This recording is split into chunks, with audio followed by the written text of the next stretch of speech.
नमस्कार साथियों, कैसे हैं आप लोग। मैं धर्मेश चौधरी आप लोगों का मार्गदर्शन इंस्टीट्यूट में स्वागत है। साथियों, हम जीव विज्ञान की क्लासें कर रहे थे लगातार, है ना। बीच बीच में किसी दिन नहीं मिलती होगी आपको क्लास, क्योंकि अपलोड नहीं हो पाई होगी। तो हम क्लास लगातार जीव विज्ञान की कर ही रहे हैं।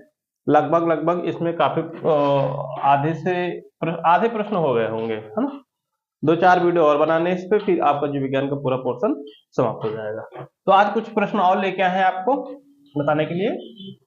आज के कुछ प्रश्नों को और देख लेते हैं, और इनको भी उसी में नोट्स बना, जिसमें बना रहे हैं आप उसी में बना लें। ठीक है, तो चलिए शुरू करते हैं आज के प्रश्न से। पहला प्रश्न क्या कहता है, देखिए। रक्तदाब की खोज किसने की थी। यानी खोज से संबंधित एक प्रश्न तो आपके एग्जाम में आना ही आना है ना।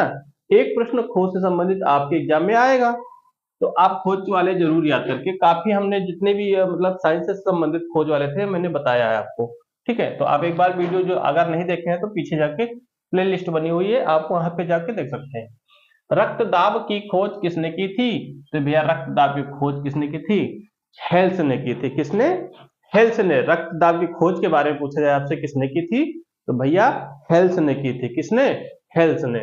अगला प्रश्न है, तंत्रिका तंत्र की इकाई क्या होती है। प्रश्न आया हुआ है देखो एग्जाम में कि तंत्रिका तंत्र की इकाई क्या होती है। तो भैया तंत्रिका तंत्र की इकाई होती है न्यूरॉन। क्या होती है। न्यूरॉन होती है। ठीक है।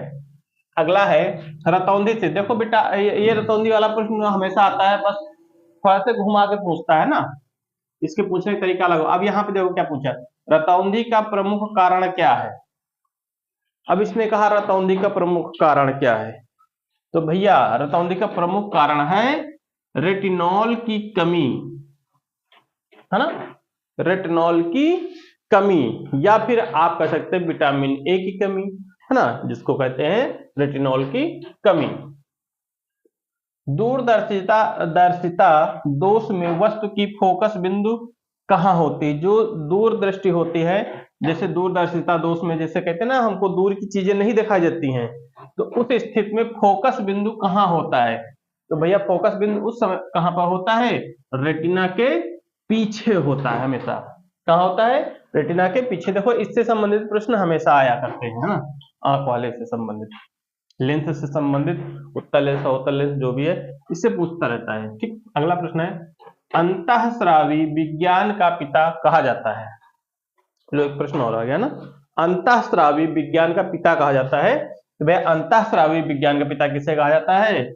थॉमस एडिसन को कहा जाता है। किसको कहा जाता है, अंतःस्रावी विज्ञान का पिता किसे कहा जाता है, थॉमस एडिसन को कहा जाता है। अगला है, मानव शरीर की सबसे छोटी अंतःस्रावी ग्रंथि। एग्जाम में कई बार पूछा गया है। मानव शरीर की सबसे छोटी अंतःस्रावी ग्रंथि कौन सी है, पिट्यूटरी। पिट्यूटरी ग्रंथि। ठीक है। अगला प्रश्न है आपका, सामान्य व्यक्ति में हीमोग्लोबिन की औसत मात्रा कितनी होती है। सामान्य व्यक्ति का मतलब होता है जो जिनकी उम्र मतलब वयस्क हो, है ना, और ना ज्यादा बुढ़ा हो, है ना, लगभग लगभग एवरेज में हो, तो उसको सामान्य व्यक्ति कहते हैं। सामान्य व्यक्ति का हीमोग्लोबिन की मात्रा कितनी होती है भैया, तो 15 ग्राम 100 मिलीग्राम रुधिर। 15 ग्राम 100 मिलीग्राम रुधिर के आसपास होता है। ठीक है। अगला है आपका, फेफड़े में अशुद्ध रक्त कहां से जाता है। जो फेफड़े में अशुद्ध रक्त जाया करता है वो कहां से जाता है, तो भैया वो जाता है दाएं निलय से। एक बायां निलय होता है और एक दाएं निलय। ठीक। एक आपका बायां नीला होता है, एक आपका दाएं नीला। तो फेफड़े में अशुद्ध रक्त कहां से जाता है, दाएं नीले से जाता है। ठीक है। अगला है, सबसे अधिक विषैला उत्सर्जित पदार्थ क्या है। सबसे ज्यादा विषैला उत्सर्जी पदार्थ क्या है। जो उत्सर्जी पदार्थ होता है, तो भैया अमोनिया होता है। ये विषैला होता है, अमोनिया वैसे भी विषैला होता है ना। चलिए अगला है, मूत्र के साथ उत्सर्जित होने वाला विटामिन है। अब लो भैया, है ना, जो मूत्र उत्सर्जित करते हैं लोग, है ना, सभी लोग, हम कोई भी हो, है ना, जब आप कहते हैं ना भाई मूत्र विसर्जन, मूत्र के साथ उत्सर्जित होने वाला विटामिन, अब लो भैया, अभी तक तो नहीं पता था कि मूत्र के साथ विटामिन बी उत्सर्जित तो होता है, बाहर निकलता है। तो भैया कौन सा विटामिन उत्सर्जित होता है? विटामिन सी होता है, और जिसमें खट्टा पदार्थ होता है, ठीक, विटामिन सी। अगला है फीता क्रम का संक्रमण होता है।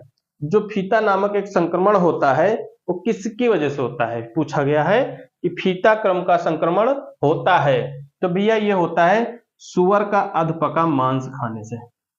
जो लोग सुअर का मांस खा लेते हैं अधपका, यानी पकाया हुआ नहीं होता है, तो उनके अंदर फीता क्रम का एक संक्रमण हो जाता है ना, फीता क्रम संक्रमण। चलिए अगला है विश्व में प्लेग रोग की शुरुआत कहाँ मानी जाती है? अब भैया विश्व में प्लेग रोग शुरू हुआ है तो कहां से शुरुआत मानी जाएगी? भैया ये चीन से है। क्यों? तो चीन इन सब चीजों में आगे है। चीन के पास बहुत सारी बीमारियां हैं, है ना, बहुत सारे वायरस हैं, कुछ भी कभी भी ला सकता है वो। विश्व में प्लेग रोग की शुरुआत मानी जाती है तो प्लेग शुरू हुई थी चीन से, जैसे कोरोना वायरस ने दहशत मचा रखा था। अगला है रक्त कैंसर को क्या कहा जाता है? तो जो रक्त में कैंसर होता है उसको उसको नाम दिया गया है, उसको क्या कहा जाता है? ल्यूकीमिया। ल्यूकीमिया। रक्त कैंसर को क्या कहा जाता है? ल्यूकीमिया कहा जाता है। अगला है आपका जीन शब्द का सर्वप्रथम प्रयोग किसने किया था? देख लो ये भी आ गया है ना, ये सब पूछे जाने वाले। देखो प्रश्न, जीन शब्द का सर्वप्रथम प्रयोग किसने किया था? तो भैया किसने किया था? जोहानसन ने किया था। किसने किया था? जोहानसन ने किया था। जोहानसन ने किया था। अगला है जो बहुत इंपॉर्टेंट है, सर्वप्रथम कृत्रिम जीन का प्रयोगशाला में संश्लेषण किया था। सर्वप्रथम कृत्रिम जीन का प्रयोगशाला में संश्लेषण किया था, तो किसने किया था? भैया हमारे भारतीय मूल के डॉक्टर हरविंद खुराना। डॉक्टर हरविंद खुराना ने क्या किया था? कृत्रिम जीन का प्रयोग, यानी कृत्रिम जीन का मतलब, कृत्रिम का मतलब होता है जो बनाया गया हो, जीन की तरह हो बहु बनाया गया, है ना। जैसे दूध होता है, दूध होता है लिक्विड फॉर्म में, है ना, और एक होता है पाउडर में। जो पाउडर वाला होता है वो फ्लेवर के हिसाब से दूध के फ्लेवर मिला के बनाया जाता है, वो कृत्रिम दूध होता है ना। उसी तरह ये जैसे कृत्रिम जीन एक होता है, ओरिजिनल जीन होता है एक, उसी का कृत्रिम जीन बनाया गया था। तो आज के ये कुछ 14 से 15 प्रश्न है ना, इनको आप देखिए क्लास को और इनको लिख लीजिए। एग्जाम अब नजदीक आ गया है आपके आरआरबी एनटीपीसी का, तो आप तैयारी करते रहें। जहां भी कोई दिक्कत है आप हमें संपर्क कर सकते हैं, आप हमसे बता सकते हैं। ठीक है, आज के लिए इतना ही रखते हैं, फिर मिलते हैं अगले क्लास में। धन्यवाद।